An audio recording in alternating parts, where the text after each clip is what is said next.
Almost all the positive emotion that any of you are likely to experience in your life will not be a consequence of attaining things. It will be a consequence of seeing that things are working as you proceed towards a goal you value. That's completely different, and you need to know this because people are often stunned. For example, they finish their PhD thesis and their presupposition is that they're going to be elated for a month, and often instead they're actually depressed, and they think, what the hell, I've been working on this for 7 years and I handed it in, and what do I do now? And that's what depresses them, right? It's the what do I do now? Well, they're fine if they enjoyed it pursuing the thing. As long as it was working out, they get a lot of enthusiasm and excitement out of that, because that's how our nervous systems work. Most of your positive emotion is goal pursuit emotion. If you take drugs like cocaine or amphetamine, the reason they're enjoyable is because they turn on the systems that help you pursue goals. That's why people like them. So if you don't have a job, you got no structure, that's not good. Plus, you tend not to have a point. So you're overwhelmed by chaotic lack of structure and you don't have any positive emotion. Assuming you want to get better, there's usually something you can figure out that would constitute a step towards some sort of concrete goal. And my presumption, it's a behavioral presumption fundamentally, is that small accruing gains that repeat are unbelievably powerful. You can tyrannize yourself into doing things, but I wouldn't recommend it. What I would recommend instead is that you ask yourself what you're willing to do. It's a really effective technique. It's like a meditative technique. So for example, you can get up in the morning and you can think, well, I'd like to have a good day today, so I'd like to go to bed tonight without feeling guilty because I, didn't do some things I said I was going to do, and I'd like to have kind of an interesting day. So you got to fulfill my responsibilities, and I want to, enjoy the day. Then you can ask yourself, well, okay, what would I have to do in order for that to happen that I would do? And the probability, if you practice this for 3 or 4 days, is your brain will just tell you, it'll say, well, there's that piece of homework that you haven't done for like 3 weeks, you should knock that sucker off because it would only take you 10 minutes and you've been avoiding it and torturing yourself to death for, like 72 hours straight. And say, well, let's figure out what your aims are. You got to have some aims, whatever they are. And they might say, well, I'm so depressed I don't have any aims. And then I say, well, pick the least objectionable of the aims and act it out for a while and see what happens. Because sometimes your emotional systems are so fouled up that you have to pretend, you have to act the thing out before you can start to believe it. Life can be meaningful enough to justify its suffering. I thought, God, that's such a good idea. Because it's not optimistic exactly. Some people will tell you, well, you can be happy. It's like, those people are idiots. I'm telling you, they're idiots. There's going to be things that come along that flatten you so hard you won't believe it. And you're not happy then. And so if life is to be happy, well, in those situations, what are you doing? Why even live? But life isn't to be happy. If you're happy, you're bloody fortunate, and you should enjoy it. You should, because it's the grace of God, so to speak. With regards to meaning, I thought, well, people know when they're doing something meaningful. They can tell, so why the hell don't they do meaningful things all the time? It seems obvious. You could do it. I mean, it's hard, because other people want you to do other things, and it's a struggle, but everything's a struggle. And then I thought, well, oh, I get it. I see why. It took me about 10 years to figure this out. People have a choice. Choice number 1. Nothing you do means anything. Well, that's kind of a drag, right? It's the meaninglessness of life and all that existential angst. That's kind of a pain. But the upside of nothing that you do is meaningful is you don't have to do anything. You've got no responsibility. Now, you have to suffer because things are meaningless, but that's a small price to pay for being able to be completely useless. The alternative is everything you do matters. Really. If you make a mistake, it's a real mistake. If you betray someone, you tilt the world a little more sharply towards evil rather than good. It matters what you do. Well, if you buy that, then you can have a meaningful life. But there's no mucking around. It means responsibility. It means that the decisions you make are important. It means that when you do something wrong, it's wrong. Well, do you want that?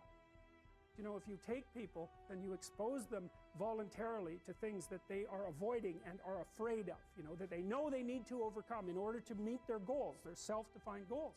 If you can teach people to stand up in the face of the things they're afraid of, they get stronger. And you don't know what the upper limits to that are, because you might ask yourself, like, if for 10 years, if you didn't avoid doing what you knew you needed to do, what would you be like?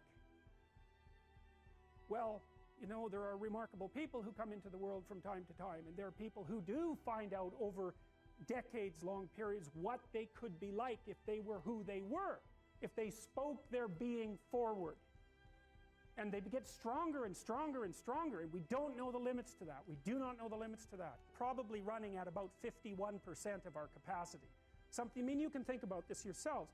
I often ask undergraduates how many hours a day you waste or how many hours a week you waste. And the classic answer is something like 4 to 6 hours a day. You know, inefficient studying, watching things on YouTube that not only do you not want to watch, that you don't even care about, that make you feel horrible about watching after you're done. That's probably 4 hours right there. You know, you think, well, that's 20, 25 hours a week. It's 100 hours a month. That's 2.5 full work weeks. It's half a year of work weeks per year. And so if your life isn't everything it could be, you could ask yourself, well, what would happen if you just stopped wasting the opportunities that are in front of you? You'd be who knows how much more efficient? 10 times more efficient, 20 times more efficient. That's the Pareto distribution. You have no idea how efficient people get. It's off the charts. It's not so obvious to me that people would take the meaningful path. You know, when you say, well, nihilists suffer dreadfully because there's no meaning in their life and they still suffer. Yeah, but the advantage is they have no responsibility. So that's the payoff, and I actually think that's the motivation. Say, well, I can't help being nihilistic. All my belief systems have collapsed. It's like, yeah, maybe. Maybe you've just allowed them to collapse because it's a hell of a lot easier than acting them out. And the price you pay is some meaningless suffering, but you can always whine about that and people will feel sorry for you. If you live a pathological life, you pathologize your society. And if enough people do that, then it's hell. You're asked to outline the place you'd like to end up, which is your desired future, and also the place that you could end up if you let everything fall apart, is so that your anxiety chases you and your approach systems pull you forward. You're maximally motivated then. And it's important because otherwise you can be afraid of pursuing the things that you want to pursue, right? And that's very common. And so then the fear inhibits you as the promise pulls you forward, but it makes you weak because you're afraid. You want to get your fear behind you, pushing you. And so what you want to be is more afraid of not pursuing your goals than you are of pursuing them. Putting yourself in a challenging mind frame is much easier on you psychophysiologically because you don't go into the generalized stress response to the same degree. And you're activating your exploratory and seeking systems, which are dopaminergically mediated and that involve positive emotion. So if you can face something voluntarily rather than having it chase you, it's way better for you psychophysiologically. So that's partly why, well, it's worthwhile to go find the dragon in its lair instead of waiting for it to come and eat you. So, and especially when you also add the idea that if you go find the dragon in its lair, you might find it when it's a baby instead of a full-fledged bloody monster that is definitely going to take you down.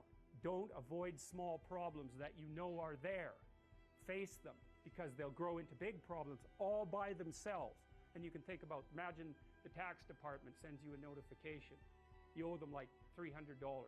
Well, it's, you know, that's annoying. Maybe you don't even want to open the letter. Or maybe if you do, you just put it on the shelf. But that damn thing doesn't just sit there like a piece of paper on the shelf, right? You ignore that for 5 or 6 years, it's going to become attached to all sorts of horrible things. And if you ignore it long enough, you get the idea. It's going to turn into something that is completely unlike the little piece of paper that it's written on. And many, many problems in life are like that. You'll see that they pop their ugly little head up, and you know, and you might want to turn away. You might not want to think about it, which is the easiest way of turning away, right? You just don't attend to it. You know, if you could have your life the way you wanted it in 3 to 5 years, if you were taking care of yourself properly, you know, what would you want from your friendships? What would you want from your intimate relationship? How would you like to structure your family? What do you want for your career? Well, how are you going to use your time outside of your job? And how are you going to regulate your mental and physical health, and maybe also your drug and alcohol use, because that's a good place to auger down, you know, because alcoholism, for example, wipes out, you know, 5 to 10% of people. So you want to keep that under control. And then so maybe, you know, you develop a vision of what you would like your life to be, and that associates the goal. Well, once the goal is established, and then you break down the goal into microprocesses that you can implement, the microprocesses become rewarding in relation to their causal association with the goal, and that tangles in your incentive reward system, and that's the thing that keeps you moving forward. And the way it works is that it works better if it produces positive emotion when it can see you moving towards a valued goal. Okay, well, what's the implication of that? Better have a valued goal, because otherwise you can't get any positive motivation working out. And so the more valuable the goal, in principle, the more the microprocesses associated with that goal start to take on a positive charge. And so what that means is, well, you get up in the morning and you're excited about the day, you're ready to go. And so as far as I can tell, what you do is you specify your long-term ideal.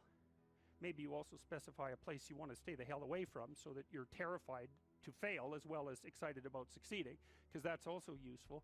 You specify your goal. You do that in some sense as a unique individual. You want to specify goals that make you say, oh, if that could happen as a consequence of my efforts, it would clearly be worthwhile. Because the question always is, why do something? Because doing nothing is easy. You just sit there and you don't do anything. That's real easy. The question is, why would you ever do anything? And the answer to that has to be because you've determined by some means that it's worthwhile. Number one, specify your damn goals, because how are you going to hit something if you don't know what it is? That isn't going to happen. And often people won't specify their goals too, because they don't like to specify conditions for failure. So if you keep yourself all vague and foggy, which is real easy, because that's just a matter of not doing as well, then you don't know when you fail. And people might say, well, I really don't want to know when I fail because that's painful. So I'll keep myself blind about when I fail. That's fine, except you'll fail all the time then. You just won't know it until you've failed so badly that you're done. Okay, so once you get your goal structure set up, you think, okay, if I could have this life, looks like that might be worth living, despite the fact that it's going to be, anxiety provoking and threatening, and there's going to be some suffering and loss involved and all of that. Obviously, the goal is to have a vision for your life such that, all things considered, that justifies your effort. Okay, so then what do? Well, then you turn down to the micro routines. It's like, okay, well, this is what I'm aiming for. How does that instantiate itself day to day, week to week, month to month? And that's where something like a schedule can be unbelievably useful. Google Calendar. It's like, make a damn schedule and stick to it. Okay, so what's the rule with the schedule? It's not a bloody prison. That's the first thing that people do wrong. They say, well, I don't like to follow a schedule. It's like, well, what kind of schedule are you setting up? Well, I have to do this, then I have to do this, then I have to do this, and then I just go play video games, because who wants to do all these things that I have to do? It's like, wrong. Set the damn schedule up so that you have the day you want. What's the right ratio of responsibility to reward? And you can ask yourself that, just like you'd negotiate with someone who is working for you. It's like, okay, you got to work tomorrow. Okay, so I want you to work tomorrow. And you might say, okay, well, what are you going to do for me that makes it likely that I'll work for you? Well, you could ask yourself that, So maybe you do an hour of responsibility and then you play a video game for 15 minutes. I don't know, whatever turns your crank, man. But, you have to negotiate with yourself and not tyrannize yourself. Like you're negotiating with someone that you care for, that you would like to be productive and have a good life.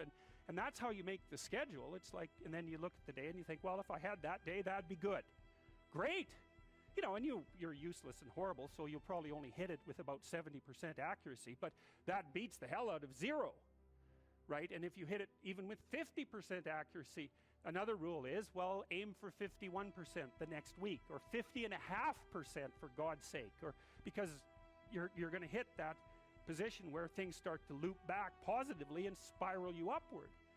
And so that's one way that you can work on your conscientiousness, is to plan a life you'd like to have. The other way you do that is by having a little conversation with yourself about, as if you don't really know who you are, because you know what you're like. You won't do what you're told. You won't do what you tell yourself to do. You must have noticed that. It's like you're a bad employee and a worse boss, and both of those work, for you. You don't know what you want to do, and then when you tell yourself what to do, you don't do it anyways. You should fire yourself and find someone else to be. But my point is that you have to understand that you're not your own servant, so to speak. You're someone that you have to negotiate with, and you're someone that you want to present the opportunity of having a good life to. And that's hard for people because they don't like themselves very much. So, they're always like cracking the whip and then procrastinating, and cracking the whip and then procrastinating. And it's like, God, it's so boring and such a pathetic way of spending your time. And you know what that's like, because you probably waste like 6 hours a day And I think we did an economic calculation about that a while back, right? Your time's probably worth 50 bucks an hour, something like that. I mean, you're not getting paid that now, but you're young, and so this is investment time, and what you do now is going to multiply its effects in the future. So let's say it's 50 bucks an hour, which is perfectly reasonable. So if you waste 6 hours a day, and you are, then you're wasting about $2,000 a week, or about $100,000 a year. So like, go ahead, but that's what it's costing you every hour. And you need to know what your damn time is worth. So let's say it's not 50 bucks, it's 30, whatever. Maybe it's 100, it's somewhere in that range. One of the things you should be asking yourself is, when you spend an hour, was that, well, would have I paid someone 50 bucks to have had that hour? And if the answer is no, it's like, well, maybe you should do something else with your time. And it depends on whether or not you think that your time's worthwhile. But the funny thing about not assuming that is, if you assume your time isn't worthwhile, what happens is you don't just sit around sort of randomly in a state of responsibility-less bliss. What you do is you suffer existentially. And so that seems like a stupid solution.